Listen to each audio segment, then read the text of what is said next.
Hello class, देखिए हम लोग इसके पहले है ना वर्गीकी के 2 अध्याय में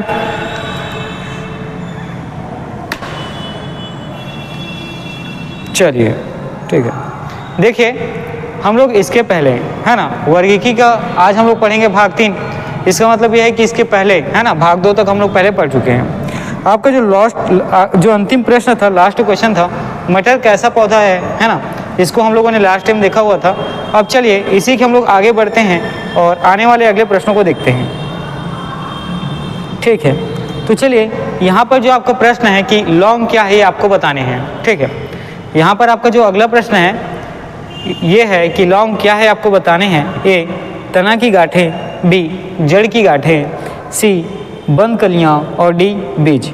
ठीक है, तो देखिए यहाँ पर जो आपका प्रश्न है लौंग क्या है ये आपको बताने हैं, है ना। यहाँ पर जो आपका प्रश्न है लौंग क्या है ये प्रश्न आपसे पूछा गया है। ठीक है, तो ऑप्शन ए देखिए तना की गांठें, ऑप्शन बी जड़ की गांठें, ऑप्शन सी बंद कलियाँ और ऑप्शन डी है बीज। तो याद रखिए लौंग क्या है तो बंद कलियाँ, है ना। लौंग क्या है तो आपको याद रखना है लौंग जो है बंद कलियाँ हैं, है ना। लौंग क्या है तो याद रखिएगा बंद कलियाँ। ठीक है, सभी चीज़ें ठीक से नज़र आ रही हैं। चलिए आगे बढ़ते हैं और आने वाले अगले प्रश्नों को देखते हैं। देखिए अगला प्रश्न है कि लौंग निम्नलिखित में से किसका निरूपण है ये आपको बताना है ना। लौंग जो है ये किसका निरूपण है ये प्रश्न आपसे पूछा गया है। ठीक, लौंग जो है निरूपण है किसका ये प्रश्न आपको बताने हैं। ठीक, तो लौंग निरूपण होता है किसका ये प्रश्न आपको बताने हैं। ए अंतःस्थ कली, बी सहायक कली, सी फूल कली और डी वनस्पति कली। तो देखिए लौंग निरूपण किसका है तो याद रखिएगा फूल कली का, है ना। जो लौंग है निरूपण किसका है तो याद रखिएगा जो फूल कली है ना, इसका क्या है तो लौंग निरूपण है। ठीक, इसको इस तरीके से बड़ी की मात्रा लगा देते हैं।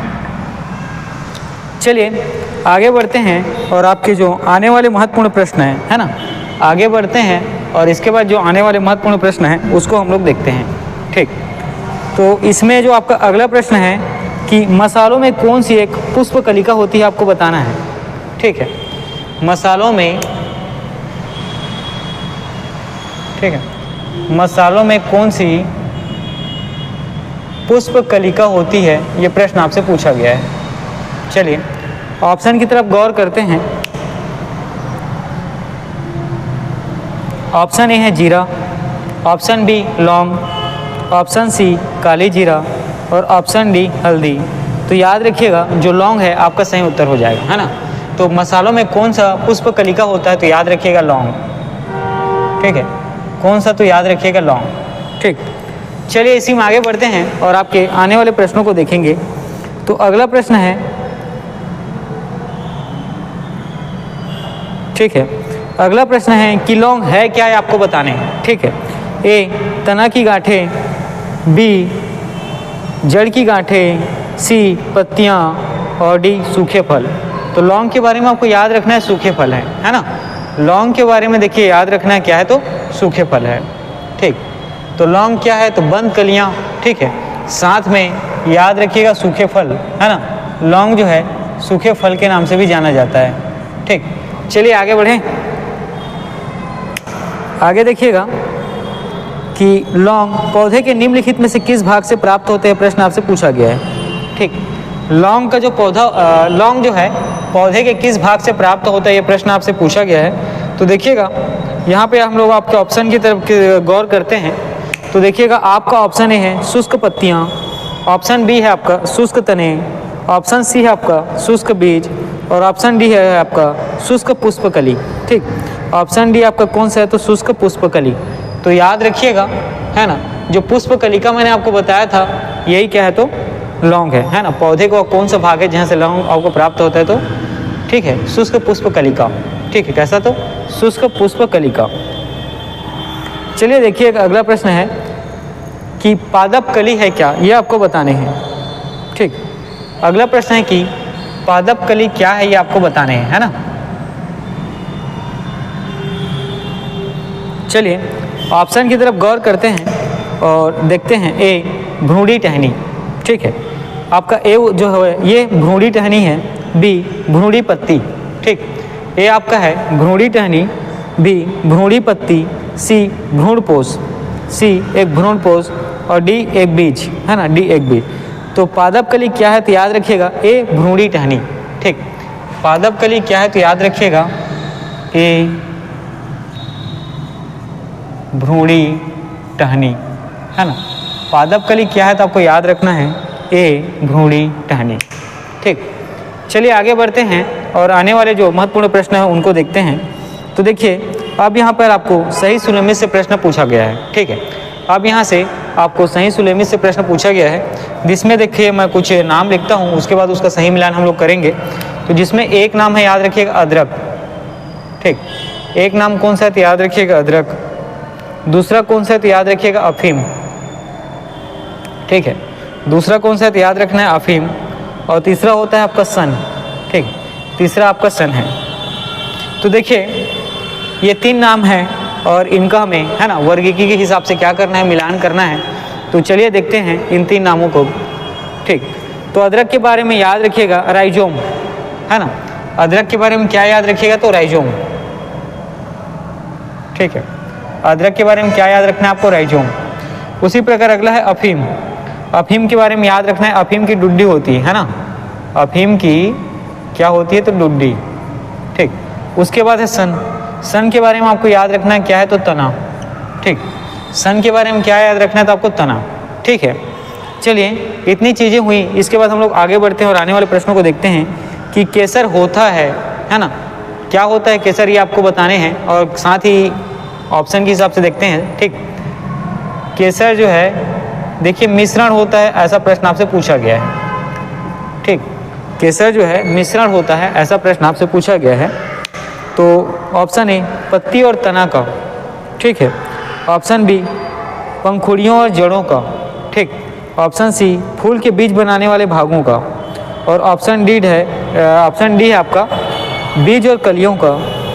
तो याद रखिएगा केसर मिश्रण होता है ना।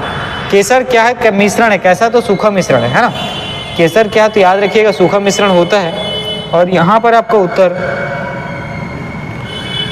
सी फूल का बीज बनाने वाला भाग, ये आपका सही उत्तर हो जाएगा, ठीक है। फूल का बीज बनाने वाला भाग ये आपका क्या हो जाएगा, सही उत्तर हो जाएगा, ठीक है। चलिए आगे बढ़ें और कुछ अन्य महत्वपूर्ण प्रश्नों को देखते हैं, जिनमें देखिएगा आपका प्रश्न है कि नीचे दिए गए पौधे और उनके खाद्य भाग के युग्मों में कौन सा सही सुलेमित नहीं है, आपको ये बताने हैं, ठीक। तो इसको हम लोग उल्टा देखते हैं, कौन सा सही सुलेमित है, ये प्रश्न आपको, है ना, बताने हैं। तो ठीक है, यहाँ पे मैंने आपको जैसे बताया था अदरक, तो अदरक को राइजोम, है ना, ये भी है। और साथ ही या इस क्वेश्चन में भी अदरक आया हुआ है ना। ये वाले प्रश्न में भी आपसे अदरक पूछा गया है। तो अदरक को एक चीज़ याद रखिएगा, है ना, राइजोम प्रकंद, ठीक है। क्या तो प्रकंद याद रखिएगा, है ना। और चलिए इसी में आगे बढ़ते हैं और इसमें जो आपका प्रश्न देखते हैं प्याज, ठीक है। याद रखिएगा सही मूलमित में जो प्याज है इसका आपको सही मिलान करना है। और अगला इसी में आपको देखने को मिलता है नारियल, ठीक है, नारियल। तो प्याज के बारे में आपको याद रखिएगा मासल पर्ण है, ठीक। प्याज के बारे में आपको क्या याद रखना है कि मासल पर्ण है ना। और उसी प्रकार जो नारियल है, नारियल के बारे में आपको याद रखना है भ्रूणपोष है, ठीक। नारियल के बारे में आपको याद क्या रखना है कि भ्रूणपोष है, ठीक। प्याज के बारे में आपको क्या याद रखना है तो प्याज जो है मासल पर्ण है। साथ ही नारियल के बारे में आपको याद रखना है कि भ्रूणपोष है ना। नारियल के बारे में क्या याद रखना है आपको कि भ्रूणपोष है। उसी प्रकार निम्न में से आलू का कौन सा भाग खाने योग्य होता है आपको बताने हैं, ठीक। अगला प्रश्न है, ठीक, जो आलू है इसका खाने योग्य जो भाग है उसको आपको बताने हैं, ठीक। आलू का कौन सा भाग है जिसको आप खाते हैं। तो ऑप्शन ए है तना, ऑप्शन बी है बीज, ऑप्शन सी है जड़ और ऑप्शन डी है फल। तो याद रखिएगा ऑप्शन ए तना, ठीक। तो आलू का जो खाने योग्य भाग कौन सा है तो याद रखिएगा जो तना वाला हिस्सा है ये आलू का खाने योग्य हिस्सा होता है, ठीक है। अगला देखिएगा, इसी में निम्नलिखित में से कौन सा एक फल है आपको बताने हैं, है ना। निम्नलिखित में से कौन सा एक जो है ये फल है ये आपको बताना है, ठीक। तो फल में चलिए इसमें देखते हैं, ए आलू, बी मूली, सी भिंडी और डी शकरकंद। तो कौन सा एक सा फल है, तो याद रखिएगा भिंडी एक फल है ना। भिंडी क्या है, तो याद रखिएगा भिंडी एक फल होता है ना। भिंडी की जो सब्जी बनाते हैं भिंडी क्या होता है, फल होता है, ठीक है। चलिए आगे देखते हैं कि फलों को वह प्रकार जिसमें लीची को रखा जाता है क्या कहलाता है, ठीक है, ठीक है। और देखिए जो लीची होता है ना, लीची जो फल होता है इसको रखा जाता है, ये प्रश्न आपसे पूछा गया है, ठीक। ए डूब, बी हेस्पेरिडम, सी नट और डी एक बीजी बेरी, ठीक है। फलों को वह प्रकार जिसमें लीची को रखा जा सकता है वह है ए डूब, बी हेस्पेरिडम, सी नट और डी एक बीजी बेरी। तो याद रखिएगा फलों को वह प्रकार जिसमें लीची को रखा जाता है, तो याद रखिएगा डूब, ठीक है। लीची को जिसमें रखा जाता है ये कौन सा होता है, तो याद रखिएगा डूब, ठीक है। चलिए आगे बढ़ते हैं और आपके आने वाले कुछ महत्वपूर्ण प्रश्नों को देखते हैं, जिसमें अगला है कि देखिए निम्न में से कौन सा सच्चा फल नहीं है, प्रश्न आपसे पूछा गया है, ठीक है। देखिए कौन सा जो है सच्चा फल नहीं है, ये प्रश्न आपसे पूछा गया है, ठीक है। निम्न में से कौन सा जो है सच्चा फल नहीं है, ये प्रश्न आपसे पूछा गया है, ठीक। ए आलू, ठीक, बी सेब, सी अंगूर, डी खजूर, ई आलू बुखारा। तो याद रखिएगा जो सेब है ना, ये सच्चा फल नहीं है, ठीक है। सेब क्या है, जो है सच्चा फल नहीं है ना। देखिए सच्चा फल कहने का मतलब सत्य फल और असत्य फल से है। ये सारी चीज़ें हम लोग जब थ्योरी की क्लासेस होगी तो वहाँ देखेंगे, ठीक है। तो सच्चा फल कौन सा नहीं है, तो याद रखिएगा सेब जो है क्या तो सच्चा फल नहीं है, ठीक है। फिलहाल इसका मतलब क्या है, तो सेब असत्य फल है ना। फलों को वह प्रकार जिसमें लीची को रखा जाता है वो क्या कहलाता है, डूब कहलाता है। इसको हम लोगों ने देख लिया है। चलिए आगे बढ़ते हैं कि लहसुन की अभिलाक्षणिक गंध का कारण क्या है, ठीक है। लहसुन जो गंध है ना, लहसुन काटने में जो गंध आता है उसका कारण क्या है, प्रश्न आपसे पूछा गया है।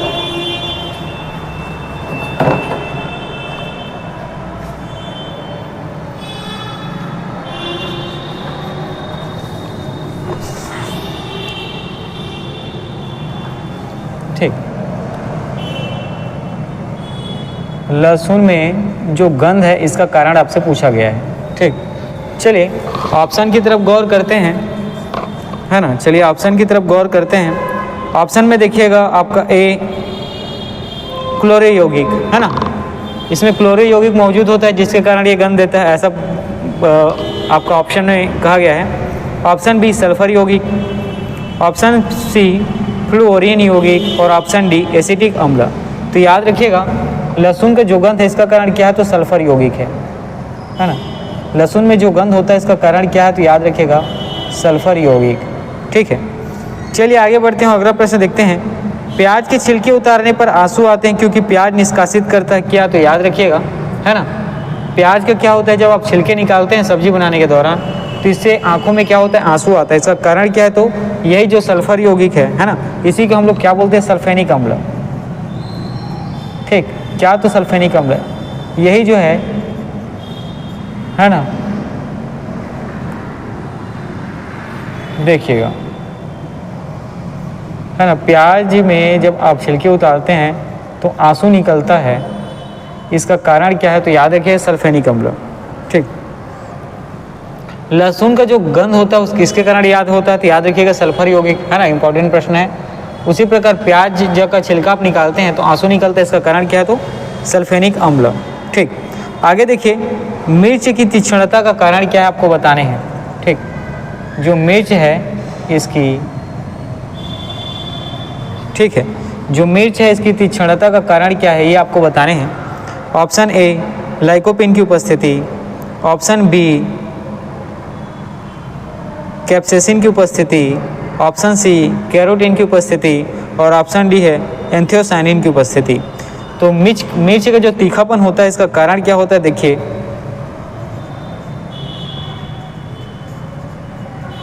ठीक है, कैप्सेइन की उपस्थिति। ठीक, चलिए आगे बढ़ते हैं और अगला देखते हैं।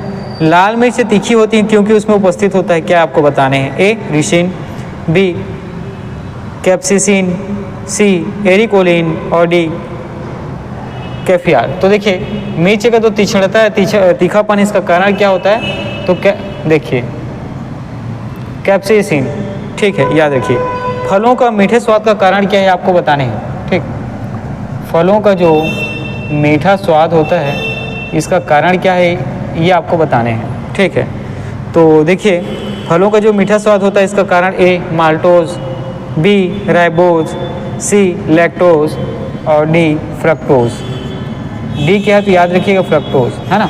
तो फलों का मीठा स्वाद का कारण क्या है तो याद रखिएगा फ्रक्टोज। निम्न में से किस समूह के जीवों का डूबने से हुई मृत्यु का पता लगाने में महत्व है? ठीक है, डूबने से हुई मृत्यु।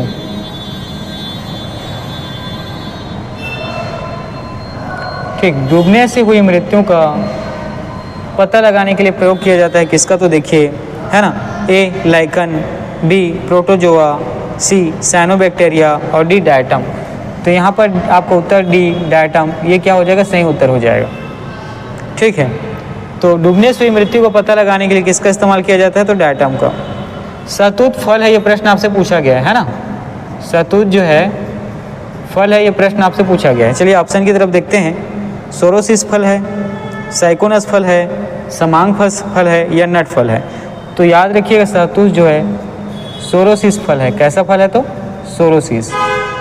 इसी में आगे बढ़ते हैं, देखेंगे निम्न रेशे में कौन पौधे के तने का उत्पाद नहीं है? ठीक है, जो रेशा है ना, वो पौधे का तने का हिस्सा नहीं है, प्रश्न आपसे पूछा गया है।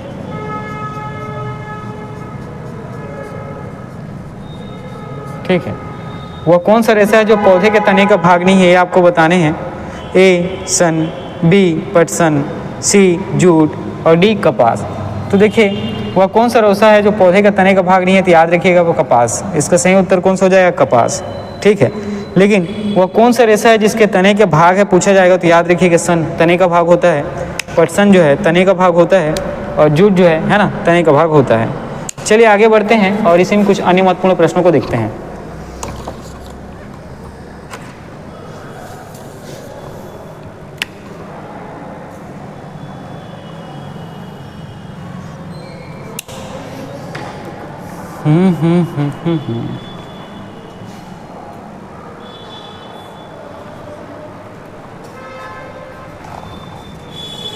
शहतूत कैसा फल है? तो याद रखिए ना आप लोग, सोरोसिस।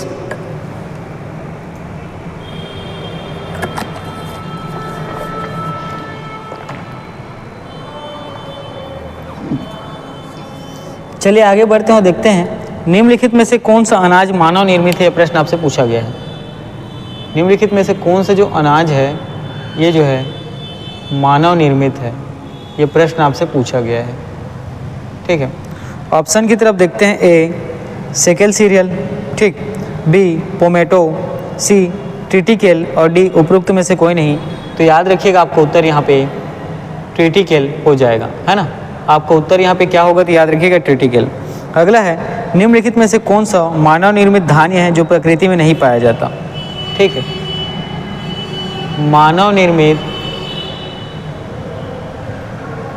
धान्य है जो प्रकृति में, है ना, नहीं पाया जाता, यह प्रश्न आपसे पूछा गया है। ऑप्शन की तरफ देखते हैं। ए बौना गेहूँ, बी संकर मक्का, सी ट्रिटिकेल और डी सोयाबीन। तो याद रखिएगा ट्रिटिकेल जो है आपका यहाँ पे सही उत्तर हो जाएगा, है ना। ट्रिटिकेल आपका यहाँ पे सही उत्तर हो जाएगा। चलिए आगे बढ़ते हैं और आपके आने वाले अन्य महत्वपूर्ण प्रश्नों को देखते हैं। मरुस्थलीय पौधों की जड़ें लंबी होती है, इसका कारण क्या है आपको बताने हैं, है ना। मरुस्थलीय पौधों की जड़ें जो है लंबी होती है, इसका कारण आपको बताना है।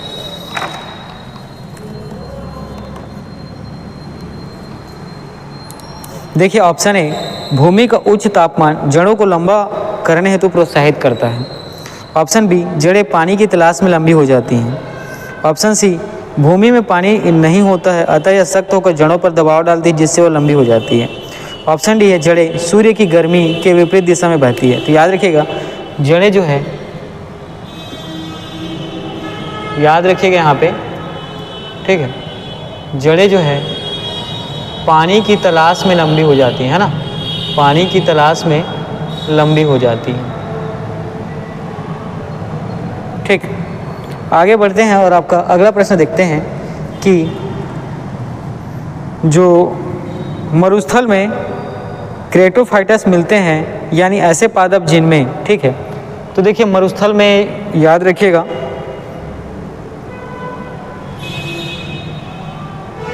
ठीक है, मरुस्थल में आपको याद रखिएगा क्रेटोफाइटस, ठीक है, क्रेटोफाइटस, ठीक, मरुस्थल में जो क्रेटोफाइटस मिलते हैं इससे संबंधित सामान्य जानकारी आपसे पूछी गई है। ए, रसाल स्तंभ 100 से 200 मिलीमीटर मोटा होता है। पत्तियों में वसा का संग्रहण 20 से 30 मिलीग्राम होता है। लंबी 20 से 30 फी मूसलाजड़ होती है। और डी, छोटी 2 से 3 मिलीमीटर अथवा कांटेनुमा पत्तियां होती हैं। तो लंबी याद रखिएगा, है ना, लंबी आपको याद रखना है 20 से 30, ठीक है, कितनी, तो 20 से 30 फी, है ना, इसकी मूसला जड़ें होती हैं। क्या होती है, तो मूसला जड़ें होती हैं। ठीक है, चलिए आगे बढ़ते हैं और अन्य प्रश्नों की तरफ देखते हैं कि शुष्क जलवायु की भली भांति अनुकूलित पेड़ पौधों को क्या कहते हैं। ठीक है, अगला प्रश्न देखिए, शुष्क जलवायु की, है ना, शुष्क जलवायु की भली भांति अनुकूलित पेड़ पौधे को क्या कहते हैं। ठीक, अनुकूलित पेड़ पौधों को क्या कहते हैं। ठीक है, तो देखिएगा यहाँ पर जो आपका अगला प्रश्न है, ए, अधिपादप, बी, मरुद्भिद, सी, जलोद्भिद और डी, मध्यपादप। तो याद रखिएगा यहाँ पर आपका जो उत्तर होगा ये हो जाएगा मरुद्भिद, है ना, यहाँ पर आपका जो उत्तर हो जाएगा ये कौन सा हो जाएगा, तो मरुद्भिद। ठीक है, चलिए आगे बढ़ते हैं। मरुभूमि के पादप अधिकतर होते हैं कैसे, ये प्रश्न आपसे पूछा गया है।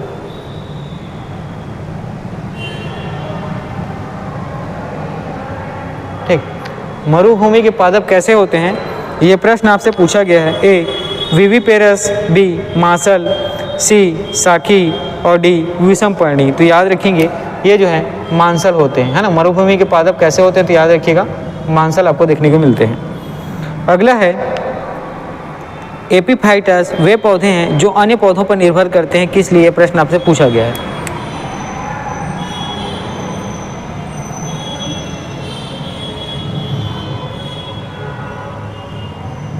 एपीफाइटस ऐसे पौधे हैं जो निर्भर करते हैं, है ना, जो क्या करते हैं, निर्भर करते हैं अन्य पौधों पर। तो चलिए यहाँ पे देखिए जो प्रश्न है, ए, भोजन के लिए, बी, यांत्रिक अवलंब के लिए, सी, छाया के लिए और डी, जल के लिए।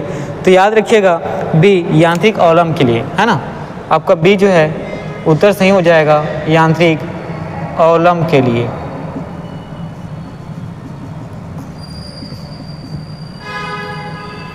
चलिए आगे बढ़ते हैं और आपके आने वाले प्रश्नों को देखते हैं। पौधे जो नमक युक्त मिट्टी में उगते हैं को क्या कहते हैं, है ना, इसी में याद रखिएगा, पौधे जो नमक युक्त मिट्टी में, है ना, नमक युक्त मिट्टी में उगते हैं, इसको क्या कहते हैं। ऑप्शन की तरफ देखते हैं। ए, जीरोफाइट, बी, हाइड्रोफाइट, सी, हेलोफाइट और डी, सैक्यूलेंट। तो याद रखिएगा पौधे जो नमक युक्त मिट्टी में उगते हैं इसको क्या कहा जाता है, तो हेलोफाइट कहा जाता है। क्या, तो याद रखिएगा हेलोफाइट। ठीक है, अगला देखिए, लवणता युक्त वातावरण प्रेमी पौधे को क्या कहते हैं, है ना।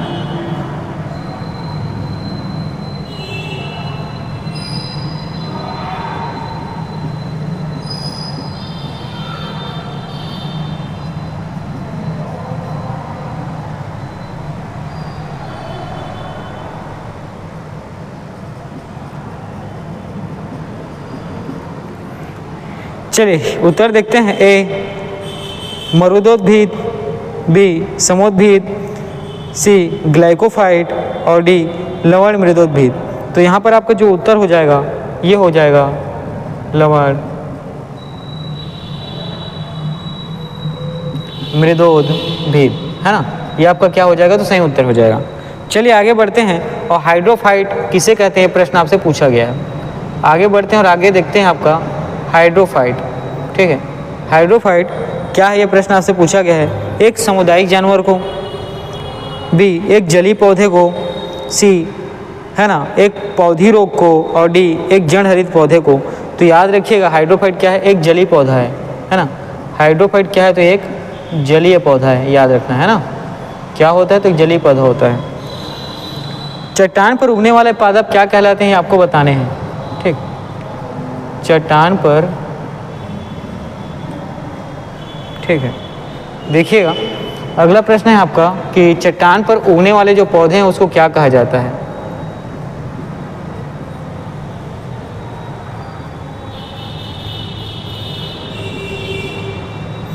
ठीक है, चट्टान पर उगने वाले पौधे क्या कहलाते हैं, तो याद रखिएगा शैलोदभिद, है ना। क्या, तो याद रखिएगा शैलोदभिद।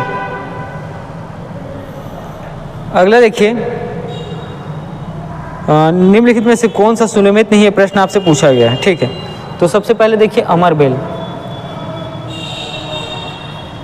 ठीक है, अमरबेल के बाद अगला है चंदन। ठीक है, अमरबेल के बाद अगला है चंदन, और चंदन के बाद आपको अगला दिखने को मिलता है आर्किड। ठीक है, चंदन के बाद आपको अगला दिखने को मिलता है कौन सा, तो आर्किड। ठीक, अमरबेल के बारे में याद रखिएगा तना परजीवी है। ठीक है, अमरबेल के बारे में आपको याद रखना है तना परजीवी है ना। उसके बाद जो चंदन, चंदन के बारे में आपको याद रखना है जड़ परजीवी है। ठीक, चंदन के बारे में आपको याद रखना है क्या है, तो जड़ परजीवी है। और आर्किड के बारे में याद रखना है अधिपादप, है ना, एपीफाइट है। आर्किड के बारे में याद रखना है क्या, आपको अधिपादप है ना, जिसको आर्कीफाइट में हम लोग कहते हैं क्या है, तो अधिपादप। ठीक, तो देखिए जो सही सुलमित करने से प्रश्न आपसे पूछा गया है, तो यहाँ पर आप लोग देखते हैं अमरबेल क्या है, तो तना परजीवी है। परजीवी के कहने का मतलब है ना, ये दूसरों के शरीर पर रखकर अपना जीवन यापन करता है। और उसी प्रकार दूसरा चीज़ है जैसे चंदन, है ना, ये भी क्या है, जड़ में परजीवी है। अमरबेल तना परजीवी कहने का मतलब ये तना है ना, तना किसी दूसरे, है ना, किसी दूसरे पौधे के तना में क्या करता है। देखिए अमरबेल एक ऐसा है ना पौधा होता है, समझिए ये क्या करता है, जनरली किसी पेड़ में, है ना, पेड़ में जाके क्या होता है, उसमें गोल गोल, है ना, गोल गोल तरीके से संरचना बनाकर उसमें पूरी तरीके से ये क्या होता है, शामिल रहता है उसमें। ठीक है, तो है ना अमरबेल जो है क्या करता है, उसके तने वाले हिस्से से, है ना, जो दूसरा पेड़ है जिस पर ये क्या होता है, लिपटा रहता है ना, गोल गोल की श्रृंखला बनाकर उसमें लिपटा रहता है, उसी के तने वाले हिस्से से अपना भोजन प्राप्त करता है। ठीक, ये खुद से भोजन नहीं बनाता है। उसी प्रकार चंदन याद रखिएगा जड़ परजीवी है ना, मतलब ये क्या कर, जड़ों में क्या करता है ना, दूसरों पर आश्रित रहता है भोजन बनाने के लिए। उसी प्रकार आर्किड के बारे में भी याद रखिएगा आप लोग, है ना। आर्किड कैसा है, तो एपीफाइट्स, है ना, और इसको हम लोग क्या कहते हैं, अधिपादप। ठीक है, आर्किड के बारे में याद रखिएगा, है ना, ये क्या है, तो अधिपादप है ना। चलिए आगे बढ़ते हैं और कुछ अन्य प्रश्नों को भी हम लोग देखते हैं।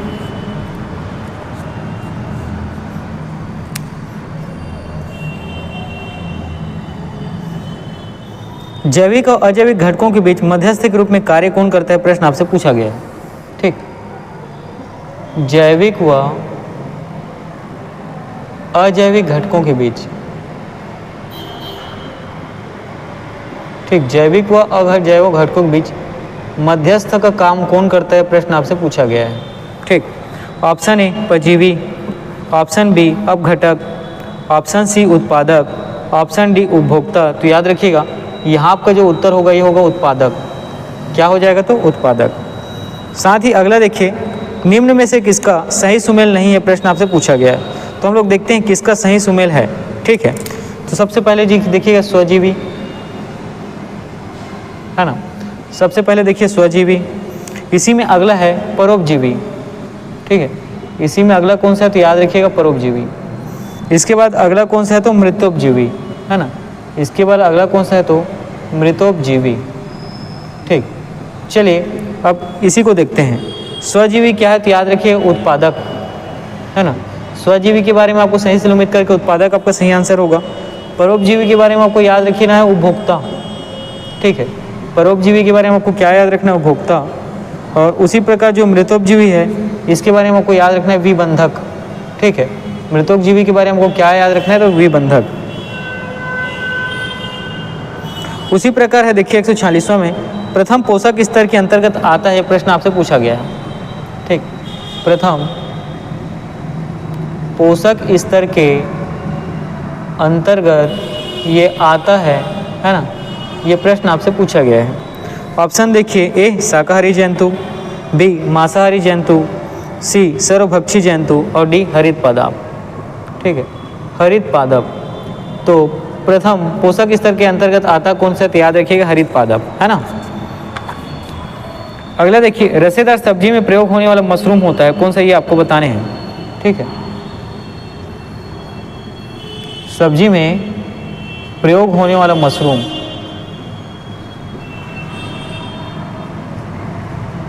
ये कौन सा है, ये आपको बताने हैं, ठीक है। ए कवक, बी शैवाल, सी हरित सब्जी, डी पशु का मांस। तो याद रखिए यहाँ पे कवक जो है आपका सही उत्तर हो जाएगा, ठीक। तो सब्जी जिसका हम लोग प्रयोग करते हैं ना मशरूम के रूप में, वो क्या है, तो याद रखना है कवक है, ठीक। क्या है तो आपको याद रखने हैं, वो क्या है, तो कवक है।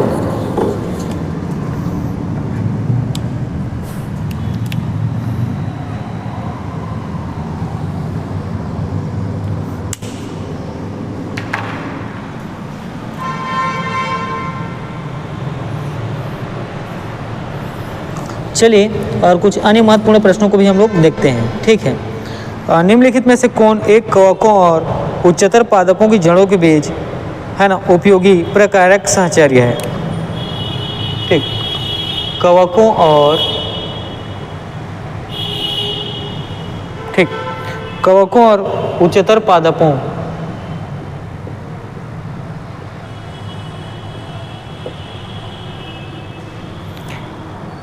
की जड़ों के बीच, है ना, उपयोगी प्रकार्यक साहचर्य है, ठीक।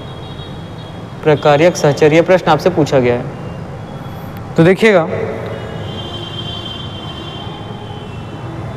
ऑप्शन ए जैव उर्वरक, ऑप्शन बी प्रवाल मूल, ऑप्शन सी लाइकेन और ऑप्शन डी कवल मूल, ठीक। ऑप्शन डी कवक मूल, ये आपका क्या हो जाएगा, तो सही उत्तर हो जाएगा, ठीक। चलिए आगे बढ़ते हैं, अगला प्रश्न देखते हैं। जैसे माइकोराइजा एक सहजीवी संबंध है, यह प्रश्न आपसे पूछा गया है, ठीक। माइकोराइजा, यह प्रश्न आपसे पूछा गया कि है क्या ये। ए शैवाल व पौधे के मध्य का सहचर्य है, बी शैवाल और कवक के मध्य का सहचर्य है, सी कवक और पौधे के मध्य की स्थिति है और डी नीलहरित शैवाल और कवक के मध्य स्थित है। तो याद रखिएगा कवक और पौधे के मध्य, ठीक। कवक और पौधे के मध्य का सहचर्य है, ठीक है। चलिए आगे बढ़ते हैं। लाइकेन जो एक नग्न चट्टान पर भी पारिस्थितिक अनुक्रम को प्रारंभ करने में सक्षम है, वास्तव में किसके सहजीवी साहचर्य हैं, ठीक है। लाइकेन, है ना, किसके साहचर्य है, प्रश्न आपसे पूछा गया है। लाइकेन किसके साहचर्य है, ये प्रश्न आपसे पूछा गया है। ए शैवाल और जीवाणु के, बी शैवाल और कवक के, सी जीवाणु और कवक के, डी कवक और मांस के। तो लाइकेन, ठीक है, किसके सहजीवी साहचर्य है, तो याद रखिएगा शैवाल और कवक के, ठीक है। लाइकेन साहचर्य किसके, तो शैवाल व कवक के। चलिए आगे बढ़ते हैं और आने वाले प्रश्नों को देखते हैं। लाइकेन मिश्रित जीव होते हैं जो बने होते हैं किसके, तो याद रखिएगा शैवाल और कवक के, है ना। तो शैवाल और कवक के मिलने से लाइकेन बनता है, जिसे हम लोग क्या कहते हैं, ठीक। देखिए शैवाल और कवक के मिलने से, है ना, लाइकेन बनता है और जिसे हम किस अन्य नाम से भी जानते हैं, ये प्रश्न आपसे पूछा गया है। तो ऑप्शन ए देखिए parasitism, option B mutualism, option C commensalism और ऑप्शन डी कन्वर्जन। तो याद रखिएगा ऑप्शन बी म्यूटो, है ना। ऑप्शन बी जो है यहाँ पे मीठियो आलिज्म जो है ये आपका सही उत्तर हो जाएगा। ठीक, लेकिन जिसका अन्य नाम है म्यूटो आलिज्म, ये आपको क्या हो जाएगा, तो सही उत्तर हो जाएगा। चलिए आगे बढ़ते हैं और अगला प्रश्न देखते हैं। फलीदार पादपों की जड़ों में उपस्थित गांठों में पाए जाने वाले नत्रजन स्थिरीकरण जीवाणु क्या है, आपको बताने हैं। ठीक, फलीदार पौधों की जड़ों में, है ना, की जड़ों में पाए जाने वाले नत्रजन जीवाणु क्या है, ये आपको प्रश्न पूछा गया है। तो चलिए उत्तर की तरफ देखते हैं। ए मृतोपजीवी, बी परसरही, सी सहजीवी और डी प्रोटोपघटनी। तो याद रखिएगा ये क्या होता है, सहजीवी। आपका उत्तर कौन सा हो जाएगा, तो आपको याद रखना है सहजीवी।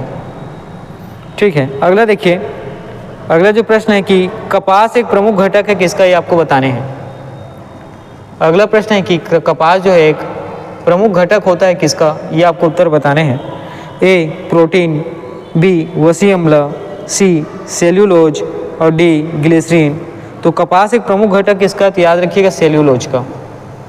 ठीक है, किसका, तो याद रखिएगा सेल्यूलोज का। अगला देखिए, नोस्कापिन किससे प्राप्त होता है, आपको बताने हैं, है ना। ठीक है, नोस्कापिन किससे प्राप्त होते हैं, आपको बताने हैं। एक पोस्ता पापी से, बी तुलसी से, सी गंध सफेदा यूकेलिप्टस से और डी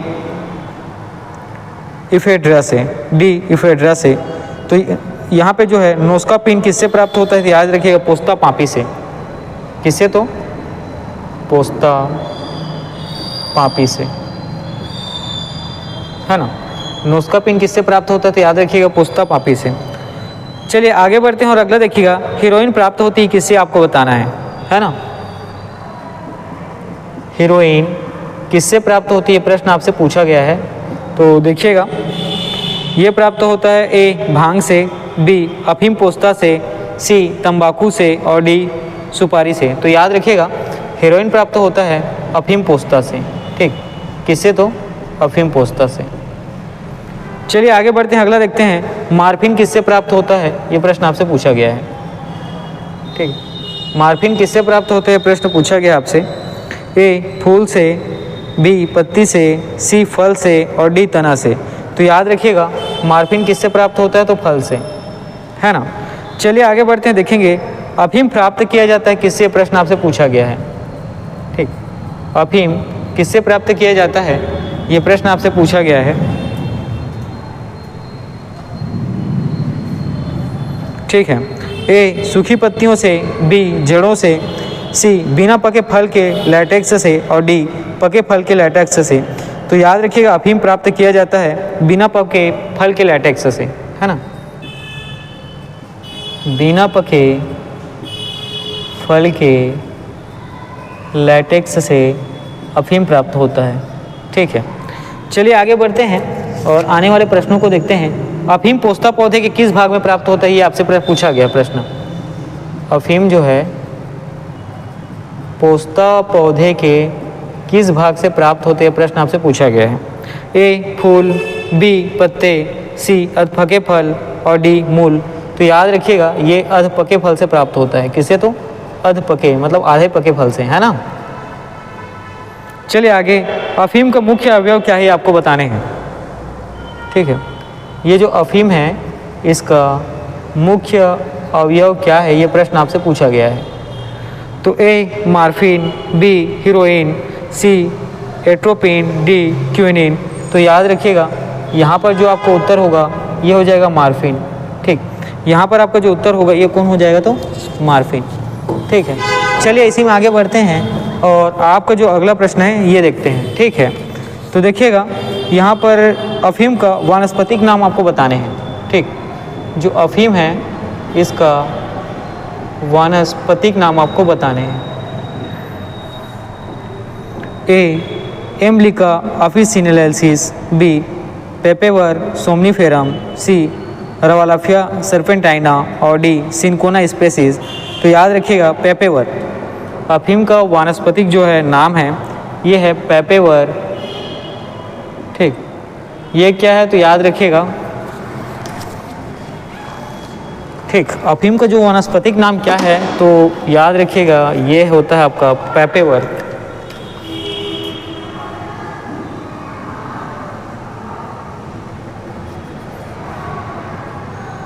सोमनीफेरम, ठीक, पेपेवर सोमनीफेरम, ठीक है। अगला चलिए इसी में देखिए, अफीम किस श्रेणी की दवा के अंतर्गत आता है आपको बताना है, ठीक। अफीम जो है किस श्रेणी के दवा के अंतर्गत आता है, प्रश्न आपसे पूछा गया है। तो चलिए देखते हैं, ए अवसादकारी, बी उत्तेजक, सी विभ्रांतिकारक और डी उपरोक्त में से कोई नहीं। तो याद रखिए अवसादकारी, ठीक है। किसके अंतर्गत आता है तो याद रखिएगा अवसादकारी के अंतर्गत।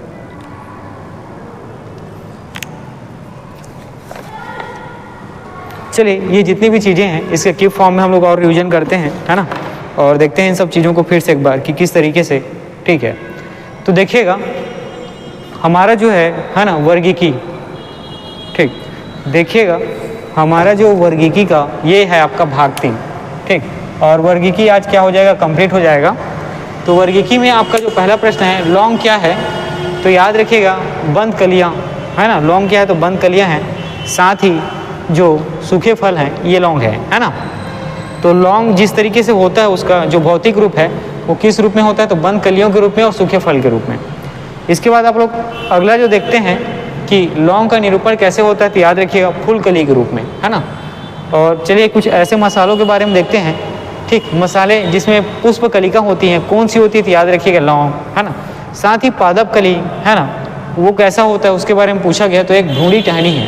पादप कली क्या है तो याद रखिएगा एक भ्रूणी टहनी है। इसी में आप लोग अदरक देखते हैं, अदरक क्या होता है तो याद रखिएगा राइजोम या प्रकंद, है ना, राइजोम, है ना, साथ ही प्रकंद। अगला देखिए अफीम, है ना, कहाँ मिलती है या अफीम क्या है तो याद रखिएगा कहाँ प्राप्त होती है तो अफीम के टुड्डी में। कहाँ तो अफीम के टुड्डी में। साथ ही जो सन है ना, वो क्या है तो याद रखना है तना है ना, जो सन है वो क्या है तो याद रखिएगा तना है। उसके बाद जो केसर मिश्रण होता है किसका आपको बताने हैं, फूल के बीज बनाने वाले भाग, है ना, केसर जो है मिश्रण होता है फूल के बीज बनाने वाले भाग का। उसके बाद देखिए आगे प्याज, तो प्याज कैसा है ना, तना है, क्या चीज़ें आपको बतानी है तो मांसल पर्ण है। नारियल याद रखिएगा, नारियल का जो खाने वाला हिस्सा होता है वो भ्रूण होता है ना, भ्रूणपोष, ठीक। नारियल का जो खाने वाला अंदर का जो व्हाइट वाला हिस्सा होता है क्या कहलाता है, भ्रूणपोष कहलाता है। आलू का कौन सा भाग है जिसको आप खाते हैं तो याद रखिएगा तना, है ना।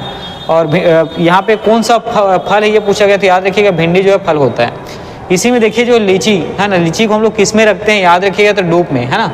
और सच्चा फल नहीं है, सच्चा फल नहीं मतलब असत्य फल है कौन सा तो याद रखिएगा सेब। उसके बाद जो है लहसुन का जो गंध है उसमें किसकी उपस्थिति के कारण होता है तो सल्फर यौगिक। उसी प्रकार इसमें आप अगला देखते हैं जो प्याज है ना, जो प्याज है और प्याज के छिलके के निकालने से आंसू निकलते हैं, इसका कारण क्या है तो सल्फेनिक अम्ल। उसके बाद जो मिर्ची है ना, जो मिर्च होता है इसकी तीक्ष्णता या तेज, है ना, होने का जो कारण है तो क्या है कैप्सेसिन की उपस्थिति। उसके बाद है अगला है कि फलों का जो स्वाद है मीठा होता है, इसका कारण क्या है तो याद रखिएगा फ्रक्टोज, ठीक। पौधों की डूबने से हुई मृत्यु को पता कैसे लगाया जाता है तो याद रखिएगा डायटम से। शहतूत का फल, है ना, शहतूत के फल को क्या कहते हैं तो याद रखिएगा सोरोसिस, ठीक। और रेसे जिन जो पौधे के तने वाले भाग नहीं है, ऐसे कौन से रेसे हैं जो पौधे के तने के भाग से नहीं है तो याद रखिएगा कपास, ठीक है, याद रखिएगा कौन सा तो कपास। चलिए आगे देखते हैं, अनाज जो मानव निर्मित है नाम क्या है तो ट्रिटिकल, ठीक है। अनाज जो मानव निर्मित है ना, अनाज जो निर्मित है ना, धान्य प्रकृति लेकिन प्राकृतिक नहीं है तो कौन सा ट्रिटिकल। इसका मतलब वही है कि प्राकृतिक नहीं है क्या मानव निर्मित है। और जो मरुस्थली पौधों की जड़ें लंबी होती है इसके कारण क्या है तो जड़ें जो है पानी की तलाश में लंबी हो जाती हैं। जो मरुस्थली, अगला प्रश्न आपका है मरुस्थली क्रेटोफाइटस, है ना, याद रखिएगा लंबाई में 20 से 30 फीट मूसला जड़ें होती हैं। शुष्क जलवायु की जो अनुकूलित पेड़ पौधे को क्या कहते हैं तो याद रखिएगा मरुद्भिद, है ना। और मरुभूमि पादप क्या होता है तो मांसल होता है, याद रखिएगा। एपिफाइडिस पौधे जो क्या करते हैं निर्भर होते हैं किस लिए तो याद रखिएगा यांत्रिक अवलंब के लिए, किस लिए तो यांत्रिक अवलंब के लिए। उसी प्रकार पौधे जो नमक युक्त है ना मिट्टी में उगते हैं उसको क्या कहते हैं तो हाइलोफाइट, क्या कहते हैं तो हाइलोफाइट। अगला है लवण युक्त वातावरण प्रेमी पौधे कौन सा होते हैं तो लवण मृद भूल, है ना। उसके बाद हाइड्रोफाइट, हाइड्रोफाइट कैसा पौधा तो याद रखिएगा एक जलीय पौधा होता है। और चट्टान पर उगने वाले पौधों के बारे में आपको याद रखना है सैलोद्भिद, है ना। चट्टान पर उगने वाले पौधे कौन से हैं, तो क्या कहलाते हैं, तो सैलोद्भिद। उसी प्रकार अमरबेल है ना, अमरबेल के बारे में याद रखना है कि तना पर जीवी होता है ना, तना पर जीवी होता है, मतलब तनों पे है ना क्या करता है, उसी पर जिंदा रहता है। उसका बाद है चंदन, ये जड़ पर जीवी होता है ना, जड़ों की सहायता से क्या करता है, अपना जीवन यापन करता है ना, भोजन वहीं से। आर्किड अधिपादप है, आर्किड क्या है, तो अधिपादप है। उसके बाद जैविक व अजैविक घटकों के मध्यस्थ को क्या कहते हैं, तो याद रखिए उपादक, क्या, तो उत्पादक। स्वजीवी याद रखिएगा क्या है, तो उत्पादक है। परोपजीवी के बारे में आपको याद रखना है, ये उपभोक्ता है। और मृतोपजीवी के बारे में याद रखना है, विबंधक है ना। प्रथम पोषक स्तर के अंतर्गत आता कौन है, तो हरित पादप जो प्रथम पोषक है ना पादप के अंतर्गत आते हैं। अगला देखिए जो सब्जी है ना, जिसका प्रयोग आप लोग मशरूम के रूप में करते हैं, तो मशरूम क्या होता है, तो याद रखिएगा कवक। और कवकों और उच्चतर पादपों का जो प्रकार्यक है वो क्या है, तो कवक मूल है। उसी प्रकार माइकोराइजा है ना, कवक और पौधे के मध्य का साहचर्य होता है। माइकोराइजा के बारे में याद रखना है, कवक और पौधे के मध्य का साहचर्य होता है। लाइकेन साहचर्य किसका, तो याद रखिएगा शैवाल और कवक का। और लाइकेन का साथ ही अन्य नाम क्या है, तो म्यूटोआलिज्मा। लाइकेन का अन्य नाम क्या है, तो याद रखिएगा म्यूटोआलिज्मा। उसी प्रकार फलीदार पौधे है ना, जड़ों में पाए जाने वाले नत्रन जीवाणु, ठीक है, कैसे होते हैं, तो याद रखिएगा सहजीवी होते हैं। और कपास का घटक याद रखना है कौन सा है, तो सेलुलोज होता है। उसके बाद जो नोस्का पिन है, ये कहाँ मिलता है, तो पोस्ता पापी से प्राप्त होता है। हेरोइन कहाँ से प्राप्त होता है, तो याद रखिएगा अफीम पोस्ता से। और मार्फिन क्या है, तो याद रखिएगा कैंसर है ना, जो दर्द निवारक क्या होती है, इसकी गोली बनती है और ये फल से प्राप्त होता है। अफीम के बारे में याद रखना है, बिना पके है ना, बिना पके फल के क्या होते हैं, लैटेक्स होते हैं। अफीम जो है बिना पके फल के लैटेक्स होते हैं। अफीम पोस्ता का कौन सा भाग अफीम होता है, तो याद रखिएगा अर्ध पके फल। अफीम के अवयव कौन से होते हैं, तो याद रखिएगा मार्फिन। और अफीम वानस्पतिक है किसका, तो पेपेवर सोमनीफेरम का। अफीम जो वानस्पतिक है किसका, तो याद रखिएगा पेपेवर सोमनीफेरम का। और अफीम किस दवा के अंतर्गत आता है, तो याद रखिएगा अवसादकारी दवा के अंतर्गत आता है। ठीक, अफीम किस दवा के अंतर्गत आता है, तो आपको याद रखने हैं अवसादकारी दवा के अंतर्गत अफीम जो है आपको देखने को मिलता है। देखिए आपका हम लोग जब सामान्य विज्ञान की क्लास है ना आपकी चालू हुई, तो उसमें आपको याद रखना है, हम लोगों ने सबसे पहले आपका पढ़ा था भौतिकी विज्ञान को, उसके बाद रसायन विज्ञान को, और जो अभी वर्तमान में चल रहा है आपका जंतु विज्ञान को। तो रसायन विज्ञान और भौतिकी विज्ञान के जो महत्वपूर्ण प्रश्न हैं वो पहले ही आपको करा दिए गए हैं। और ये सारी चीज़ें जो है आपके प्रयोगशाला परिचारक के एग्जाम को क्या है, डेडिकेटेड है। और इसी प्रकार जैसे वर्गीकी का भाग 3 जिसको हम लोगों ने अभी देखा, जो महत्वपूर्ण प्रश्नों की सीरीज़ में, इसके पहले भी 2 भाग आपको आ गए हैं है ना, 2 भाग के वीडियो पहले ही अपलोड कर दिए चुके हैं। तो आप उनको क्या करेंगे, जाएं और देखें। ठीक है, साथ ही ये जो है ना प्रयोगशाला एग्जाम के लिए बहुत ही महत्वपूर्ण प्रश्नों की क्या है, सीरीज़ है ना, जो बहुत महत्वपूर्ण प्रश्न उसको मेरे द्वारा आपको कराया जाता है। तो देखिए ये सब क्वेश्चन जो है जिसको हम लोग पढ़ रहे हैं, ये ज़रूर आपको एग्ज़ाम में है ना देखने को ज़रूर मिलेंगे। तो आप इन सब चीज़ों को अच्छे से पढ़ें, ठीक है। और आपके एग्ज़ाम जो है ना प्रयोगशाला परिचारक का ऐसी संभावना है कि वो हो कि जून जुलाई में, ठीक है, जुलाई के आसपास आपको देखने को मिले, ठीक है, क्योंकि आने वाले समय में आपको आचार संहिता लोकसभा के दौरान देखने को मिलता है ना। तो उसके बाद जैसे ही लोकसभा के आचार संहिता समाप्त होगा, उसके बाद आपकी जो एग्ज़ाम की प्रक्रिया वो आगे बढ़ेगी। तो फिलहाल आप इन सब चीज़ों को अच्छे से पढ़ते रहेंगे। और वर्गीकी के भाग 3 के बाद इसके बाद जो आने वाली क्लास है वो आपकी जीव विज्ञान में है कोशिका। इसके बाद हम लोग कोशिका को पढ़ेंगे और आने वाले 15 तारीख तक आपका जो है जीव विज्ञान के जो महत्वपूर्ण प्रश्नों की सीरीज़ है पूरी तरीके से कंप्लीट हो जाएगी।